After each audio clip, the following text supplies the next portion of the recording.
अस्सलाम वालेकुम स्टूडेंट्स, इलम पॉइंट चैनल पे वेलकम। आज की इस वीडियो में हम स्टार्ट करेंगे 10th class math new book मशक नंबर 1/3 के सवाल नंबर 4 को।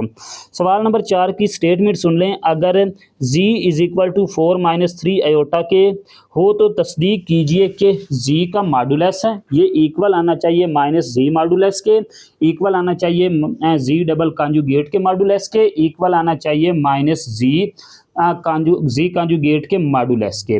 अब ये चीज़ें मैंने कैलकुलेट करनी है, तो उससे पहले क्या करूँगा मैं कि मेरे पास जी की वैल्यू होनी चाहिए, -जी की वैल्यू होनी चाहिए, जी डबल कॉन्जुगेट की वैल्यू होनी चाहिए, -जी कॉन्जुगेट की वैल्यू होनी चाहिए।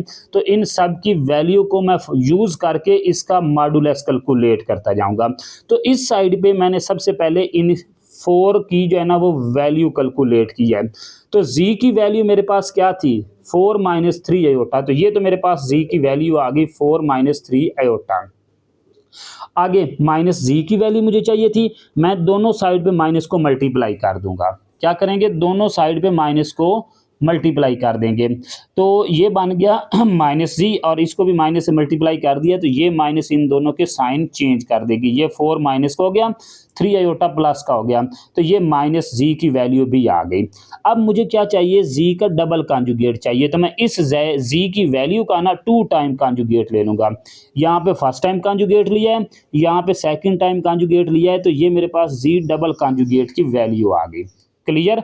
अब कॉन्जुगेट क्या होता है, सिंपल आपने एयोटा वाली वैल्यू का साइन चेंज कर दें, फर्स्ट कॉन्जुगेट आ गया, दोबारा फिर कर दें, सेकंड कॉन्जुगेट आ गया। ओके। और मुझे क्या चाहिए है, जी कॉन्जुगेट का नेगेटिव चाहिए, यानी कि -g कॉन्जुगेट चाहिए। तो क्या करूंगा कि ये जी कॉन्जुगेट की वैल्यू थी, इसको मैंने माइनस से मल्टीप्लाई कर दिया और इसकी वैल्यू को भी माइनस से मल्टीप्लाई कर दिया। अब क्या होगा कि ये माइनस इन दोनों के साइन चेंज कर देगी, ये 4 भी माइनस का हो गया और ये 3 आयोटा भी माइनस का हो गया। अब मुझे इन सब का यहाँ पे मैं जी मॉडुलस कैलकुलेट करूंगा, -g मॉडुलस कैलकुलेट करूंगा, तो ये इन सब का यहाँ पे मॉडुलस कैलकुलेट करूंगा और ये प्रूव करूंगा कि इनका आंसर इक्वल है जी। तो जी मॉडुलस का फार्मूला क्या है जी, जी मॉडुलस का फार्मूला है x² + y² का स्क्वायर रूट। x और y क्या है, x इसका रियल पार्ट है, यानी कि इसका हकीकी हिस्सा है, और y इसका इमेजिनरी हिस्सा है। यानी कि यहाँ पे ये देख लें कि ये z की वैल्यू है 4 - 3 आयोटा, 4 इसका हकीकी हिस्सा है, -3 इसका इमेजिनरी हिस्सा है।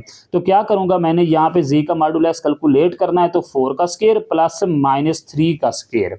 तो 4 का square 16 plus as it is, minus का स्क्वायर प्लस और 3 का स्क्वायर 9, यानी कि ये -3 का होल स्क्वायर अगर ओपन करेंगे तो ये +9 बनेगा।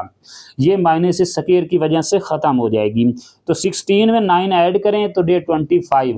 अब हमने इसका स्क्वायर रूट कैलकुलेट करना है, तो स्क्वायर रूट अगर आप 25 का कैलकुलेट करते हैं तो क्या आता है, 5 आता है जी। आगे आपको क्या चाहिए, -g का मॉडुलस चाहिए। तो -g का मॉडुलस क्या है, इसके लिए ये वाली वैल्यू यूज करूंगा। तो ये बनेगा -4 का स्क्वायर प्लस 3 का स्क्वायर, -4 का स्क्वायर प्लस 3 का स्क्वायर। तो 4 का स्क्वायर क्या आ गया 16 प्लस 3 का स्क्वायर क्या आ गया 9।